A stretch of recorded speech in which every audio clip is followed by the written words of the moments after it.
Bonjour à tous, j'espère que vous allez bien. Alors nous sommes début septembre et comme il se doit en cette période de l'année, je vous souhaite une agréable rentrée. Les vacances d'été sont derrière nous et j'espère que vous en avez quand même bien profité avec vos proches. Pour ma part, vacances d'été, c'est une raison de plus de bouquiner. Bon, dans l'idée, c'est pas comme si je bouquinais déjà toute l'année. Mais cet été, j'avais envie de lire un truc de différent, quelque chose en rapport avec le handicap. Et après moult recherches, j'ai découvert la trilogie Blind Spot de Guillaume Le Bigot, qui est accompagnée d'illustrations de Saïko Doll. Blind Spot est donc une trilogie de 3 nouvelles, éditée par Univers Partagé Édition. Les 3 nouvelles la composant sont Une malvoyante à Tokyo, Le choix d'Ayako et Le travail de la voix. Si vous avez peur de vous engager dans la lecture d'une trilogie, vous inquiétez pas. Blind Spot, c'est des nouvelles, c'est des textes courts qui sont faits pour être lus rapidement et facilement. Donc normalement, il n'y a pas de raison d'avoir peur d'acheter et de lire Blind Spot. L'auteur, Guillaume Le Bigot, est connu sur internet sur le pseudonyme d'Axel Terizaki. Il est notamment l'un des fondateurs de l'association Brigade SOS qui promouvoit la culture visuelle japonaise.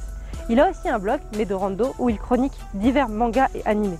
Bref, vous l'avez compris, Guillaume est un passionné de culture japonaise. Dans Blind Spot, nous suivons le personnage d'Ayako, une adolescente japonaise malvoyante qui entre au lycée. Malgré son handicap, elle est scolarisée normalement et nous la suivons donc de son année lycée jusqu'à l'évolution de son projet professionnel qui est celui de devenir doubleuse. Blind Spot est donc une trilogie parlant de handicap et écrite par un malvoyant. Autrement dit, les problématiques abordées dans la lecture sont criantes de vérité.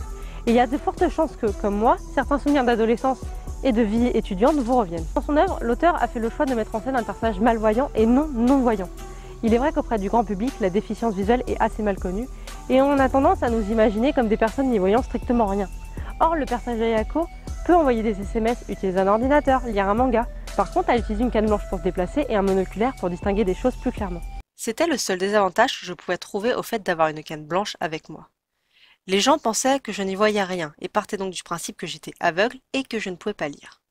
Dans le premier tome, Une malvoyante à Tokyo, Ayako fait sa rentrée au lycée. Et comme souvent, on l'a tous vécu, pour le premier jour de classe, il faut se présenter devant tout le monde.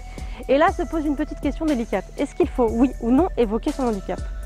Mais dans tous les cas, on peut souvent remercier notre prof principal de l'époque qui l'annonce à tout le monde d'une manière plus ou moins subtile. Certains élèves regardèrent dans ma direction. Je pouvais le sentir. C'était tout à fait normal. Après tout, ce n'est pas tous les jours qu'on se retrouve dans la même classe qu'une handicapée. La plupart du temps, des enfants comme moi faisaient leurs études dans des écoles spécialisées et n'en sortaient pas avant la fin. Ils vivaient avec d'autres filles et garçons handicapés et restaient confinés dans des bulles protectrices. Et bien sûr, une fois qu'ils avaient leur diplôme, ils étaient aussi accompagnés jusqu'à ce qu'ils trouvent un travail. Mais quel genre de travail? Suivre une scolarité normale, c'est-à-dire ne pas être en institut spécialisé, n'est pas forcément chose simple quand on est en situation de handicap. Pour ma part, en primaire, j'ai eu quelques soucis avec des instituteurs. Par contre, avec les élèves, aucun. Il faut avouer que de toute façon, il n'y a rien de mieux que des gamins pour s'adapter. Au collège, j'ai eu vraiment aucun problème. Il faut dire que dans ce collège, il y avait ce qu'on appelle un UPI, une unité pédagogique d'insertion, donc ça aide pas mal.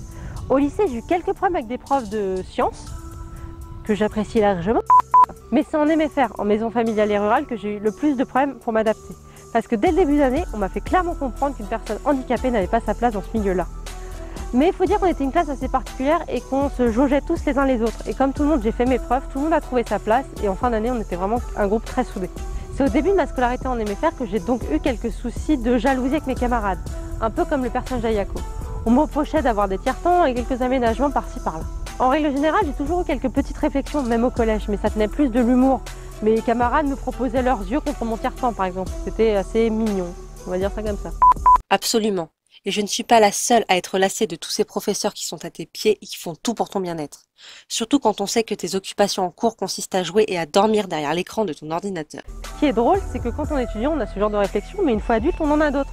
Genre, les handicapés, on les aide trop, ils ont des allocations, ils payent le cinéma moins cher, ils ont des places réservées, bla bla bla bla.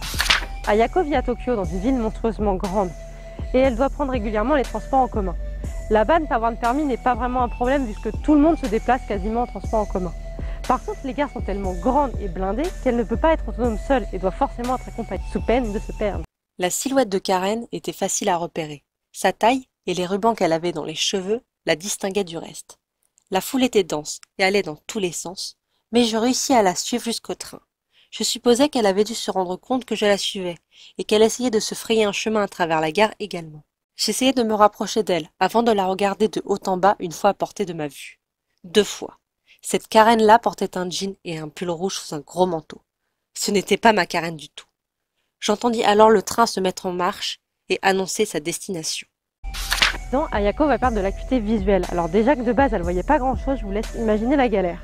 Et ça va soulever un point intéressant que j'ai déjà abordé dans une vidéo, la peur de perdre la vue. Je n'avais aucune idée de comment les aveugles faisaient pour se débrouiller.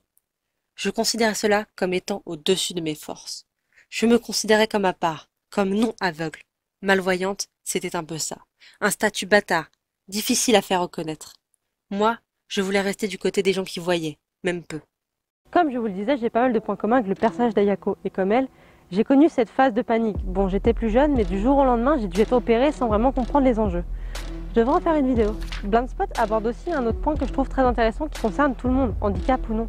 C'est notre relation aux autres et ce qu'on peut justement s'apporter les uns les autres.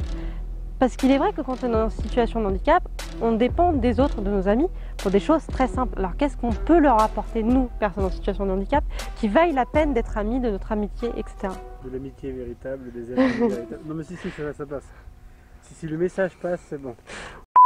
Il y a quelque chose que je dois savoir. Aoi est ma cousine, donc ça ne s'applique pas vraiment à elle. Mais, Karen, Shizuka, pourquoi vous restez avec moi? Demandai-je alors. C'est une question difficile à répondre pour elle, sans aucun doute, mais aussi difficile à poser pour moi. Je venais de lâcher une bombe, aussitôt regretté. Je ne faisais rien pour elle, je ne servais à rien. Je n'avais pas les talents culinaires ou sportifs de Karen.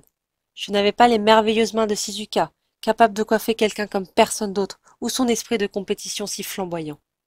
J'étais loin de tout cela en fait. Je n'avais pas la famille de Karen et le futur prometteur qu'elle avait, ou le but que Shizuka s'était fixé il y a longtemps. Je me sentis soudainement très mal, misérable même, et avant que je m'en rende compte, des larmes me tombaient sur les mains. Je pourrais vous parler de Blindspot un long moment, mais à ce rythme-là, je risque de vous citer carrément les 3 tomes.